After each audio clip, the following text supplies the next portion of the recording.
Imaginez la scène suivante, une maison nouvellement installée, pleine de rêves et d'espoir, est envahie par une force qui ne connaît aucune limite. Ce n'est pas un ouragan, pas une tempête, c'est beaucoup plus destructeur, l'arrogance de ceux qui pensent qu'ils possèdent un espace qui ne lui appartient pas. Cette histoire n'est pas une fiction. C'est la réalité cruelle à laquelle de nombreuses familles sont confrontées lorsque les frontières sont piétinées et respectées, oubliées. Et aujourd'hui, vous saurez le moment où une femme a décidé que cela suffit. Bonne nuit, chers auditeurs. Je suis André Branco, et c'est avec une grande satisfaction que je les reçois ici, sur les liens de sang, où nous dévoilons les histoires les plus intenses qui se produisent dans les 4 murs d'une maison. Préparez-vous, car le voyage de Tatiana gâchera vos émotions et, peut-être, vous inspirera à ne pas tolérer l'intolérable. Tout a commencé comme un conte de fées moderne. Tatiana, un professionnel talentueux de l'industrie du marketing, a épousé Maximo, un ingénieur familial traditionnel il y a 3 ans. Le problème ? Les 2 premières années de ce mariage ont été adoptées à la maison de Sogro, un appartement serré où la mère-in-law, Irina, a régné absolue. Dès le premier jour, il était clair qui envoyait là-bas, elle a dicté les repas, a critiqué la propreté, dédaignant les vêtements de Tatiana, et, pire de tous, il a déprécié son travail. Pour Irina, une femme de respect devrait être à la maison, prendre soin de la maison et des enfants, et non de se montrer dans un bureau entre hommes. Le maximum, à son tour, a essayé de médier des combats avec de vagues phrases sur le respect des anciens, mais dans la première altitude de la voix de sa mère, se retirer comme un soldat sans armure. Tatiana savait que ce n'était pas la vie. En silence, il a commencé à garder chaque centime de son salaire, planifiant une évasion de cet environnement toxique. Maximum résistait au début, après tout, il était plus facile de céder qu'à affronter. Mais quand elle a mis les cartes sur la table avec un ultimatum, ils n'avaient pas le choix, soit ils ont changé là-bas, soit elle irait seule. C'est ainsi qu'ils ont obtenu un petit mais leur appartement dans un nouvel immeuble. Chaque détail a été choisi avec amour, les murs peints dans les couleurs qu'elle aimait, les meubles qui combinaient avec son style et, surtout, un tapis persan, authentique et précieux, acheté avec l'attribution d'un projet réussi. C'était plus qu'un objet, c'était un symbole de liberté. Le changement aurait dû être un nouveau départ, et pendant un certain temps, c'était le cas. Sans juge, aucun acide ne commente, sans le sentiment d'être constamment surveillé.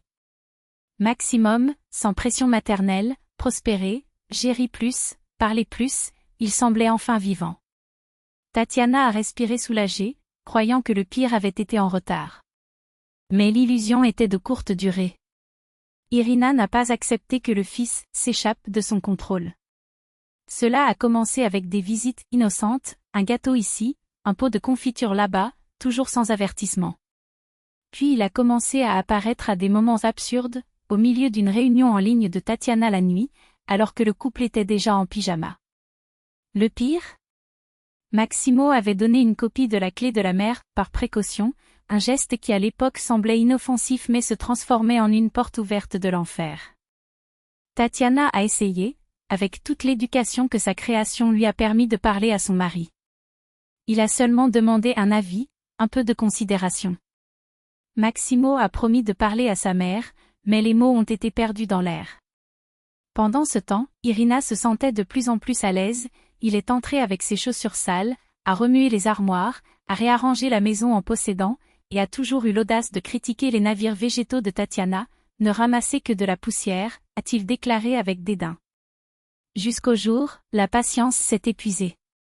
C'était un jeudi pluvieux. Tatiana, axée sur la préparation d'une présentation cruciale pour le travail, a entendu la porte s'ouvrir sans frapper, sans belle. Irina est entrée en tant que tornade, avec ses bottes en caoutchouc boueuses, laissant une traînée de saleté sur le sol qui avait été nettoyé dans la même chose. Matin. Voici, je suis arrivé. Il a annoncé, comme si c'était la reine qui revenait à son château. Maximo n'était pas, il travaillait, et Tatiana, voyant les marques sombres se répandre dans son tapis persan, sentit quelque chose se fissurer en lui. Irina, pour l'amour de Dieu, obtenez vos chaussures. Ici, c'est propre. La réponse était un regard de mépris. Propre? Une maison doit être vécue, ce n'est pas un musée, balancer la mère dans, avançant la pièce, écrasant encore la saleté sur la délicate fibre du tapis. C'est alors que Tatiana s'est rendue compte, il ne s'agissait plus du tapis. Il s'agissait d'environ des années d'humiliation, de silence avalé, d'une autorité qui ne lui a jamais été reconnue dans sa propre vie. Avec des mains fermes, plus peur, mais d'une détermination du froid, elle a pris le téléphone et a décédé le nombre de policier Dmitri Kuvinov, un homme juste qui s'était rencontré un mois plus tôt lors d'un incident avec des voisins bruyants. Officiel, voici Tatiana Filipova, de Constructor Street. J'ai un invaseur dans ma maison. Elle crie, refusant de prendre des chaussures sales, endommageant mon héritage. Pouvez-vous venir, s'il vous plaît? L'effet a été immédiat. Irina pâlit. Vous appelez la police dans votre propre famille? Non, répondit Tatiana avec un calme qui l'a surpris. J'appelle la police à une personne qui manque de respect chez moi. En moins de 5 minutes, l'officier était à la porte. Irina, réalisant la gravité de la situation, a tenté de faire une victime, mais les marques sur le tapis étaient une preuve irréfutable de leur arrogance. Dmitri a entendu les deux côtés, a enregistré l'incident et l'a précisé, avoir une clé ne donne à personne le droit d'agir comme un vandale. Les conflits familiaux devraient être résolus en famille, oui, a-t-il dit en regardant Irina. Mais le respect de l'espace des autres n'est pas négociable. Si les propriétaires de la maison demandent à enlever leurs chaussures, vous le prenez. Si vous demandez à baisser votre voix, vous téléchargez. Irina est sortie humiliée, jetant un dernier regard toxique avant de fermer la porte. Et Tatiana, pour la première fois depuis des années, a ressenti quelque chose qui avait oublié comme ça, la paix. Pas la tranquillité de soumission, mais la paix de ceux qui ont finalement mis fin à des années d'abus déguisés en tradition. Cette histoire ne concerne pas seulement une mère difficile ou un tapis sale. C'est sur la mesure où nous sommes prêts à nous pencher pour maintenir les apparences. Il s'agit du jour où nous décidons que notre maison, et notre dignité, valent plus que le silence. Et vous, cher auditeur, comment allez-vous défendre ce que vous êtes le vôtre?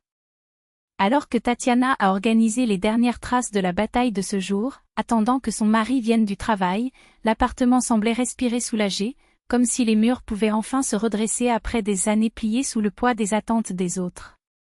Lorsque Maxime est arrivé, vers 19 h, il n'avait pas besoin d'un look pour réaliser, quelque chose avait changé. Ce n'était pas seulement l'expression tendue de sa femme ou des taches tenaces sur le tapis, qui résistaient aux efforts de nettoyage comme symbole d'une résistance beaucoup plus grande. C'était la posture de Tatiana. Soulevée. Inébranlable. Elle a tout dit. Chaque mot, chaque geste, chaque seconde de cette confrontation qui serait impensable pour beaucoup d'êtres. Et quand il a fini, il a souligné les marques sur le sol, voici la preuve que la tolérance sans limite devient une complicité. La réaction de Maxime a été prévisible, premièrement, le choc de savoir que la mère elle-même avait été une raison d'appeler la police, ensuite, le désespéré tente de se ramollir, de trouver un compromis qui n'existait plus. Maman, elle ne voulait pas, on peut parler, donner une autre chance.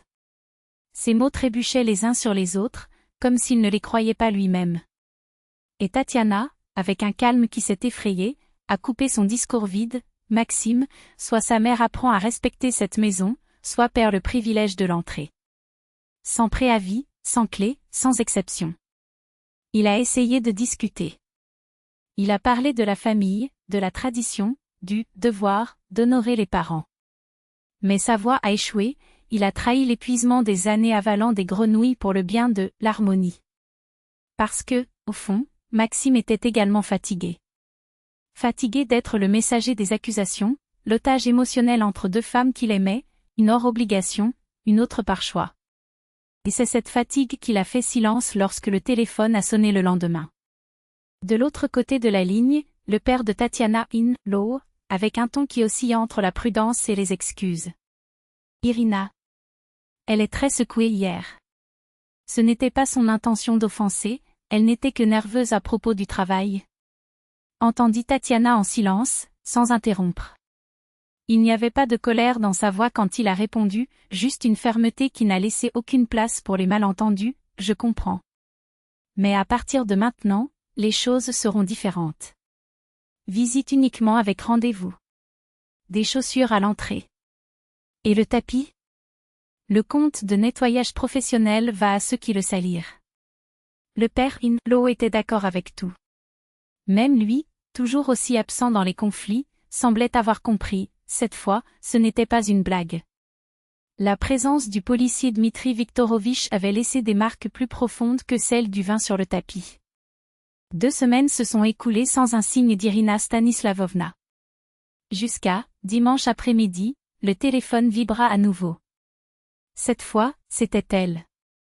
La voix tremblait, contenait, un mélange de fierté blessée et l'acceptation réticente que pour la première fois de sa vie, il n'a pas pu imposer sa volonté. « Puis-je vous rendre visite dimanche ? Je vais prendre quelques pyros. » Tatiana n'a pas souri, elle n'a pas cédé à la poussée d'adoucir le ton. « Bien sûr, Irina Stanislavovna. Nous attendrons à 14 heures. » La ponctualité n'était pas seulement une question d'éducation, c'était une leçon. Le jour prévu, la mère in-law est arrivée avec les bonbons dans ses mains et les chaussures à l'entrée. Dit-il doucement, a salué l'appartement, comme si seulement il a noté qu'il était toujours impeccable, s'est excusé avec des mots mesurés. Le déjeuner est passé dans une tranquillité tendue, comme le silence après une tempête, l'air encore humide de tout ce qui a été dit et non dit. Mais c'était un début. Ou plutôt, un nouveau départ. Au fil du temps, les visites sont devenues moins fréquentes, mais plus importantes. Irina Stanislavovna a appris, au détriment de sa propre fierté, que la « famille » n'est pas synonyme d'invasion. Quel amour n'est pas mesuré par les clés sur la porte ou la critique de la table à manger, mais pour le respect qui est construit quotidiennement. Maxime, à son tour, a constaté que la protection de sa femme ne trahissait pas sa mère, mais en supposait finalement sa place d'homme et de père. Lorsque le premier enfant du couple est né, la grand-mère était une présence prudente mais invitée, sans imposition, sans jugement, dans les limites que Tatiana, maintenant mère, a établies avec la même détermination de 3 ans plus tôt. Le tapis? Il n'est plus jamais nouveau. Certains spots ont résisté à tous les produits, tels que des rappels silencieux qu'il y a des marques que seul le temps, et la fermeté, peuvent effacer. Jusqu'à ce que, 1 an plus tard, Tatiana l'a remplacé. Pas hors de honte, mais pour le choix. L'ancien tapis a gagné une nouvelle maison, l'entrée de la maison, où chaque pas a été un avertissement subtil à ceux qui sont arrivés. Ici, les règles sont claires. 3 ans se sont écoulés depuis le jour où un appel a tout changé. Aujourd'hui, les déjeuners en famille ne sont pas parfaits, mais ils sont civilisés. Irina Stanislavovna demande avant de visiter, il prend des pantoufles dans son sac, étonnamment, loue même sa fille, dans les choix de l'eau, quand elle pense vraiment qu'il devrait être félicité. Maxime ne cache pas plus derrière sa femme en conflit, il agit. Et Tatiana? Elle regarde le passé sans regret, car elle sait, c'était le jour où elle a compris que le respect n'est pas quelque chose qui demande. C'est quelque chose qui nécessite. Parfois, une seule action est suffisante, un appel, une plainte, arrive, a dit à haute voix, pour redéfinir une dynamique entière. Parce qu'il y a des gens qui n'apprennent que les vraies limites lorsqu'ils découvrent que les dépasser ont des conséquences. Et toi? Combien de manches? Êtes-vous sur votre tapis, toujours prêt à ignorer?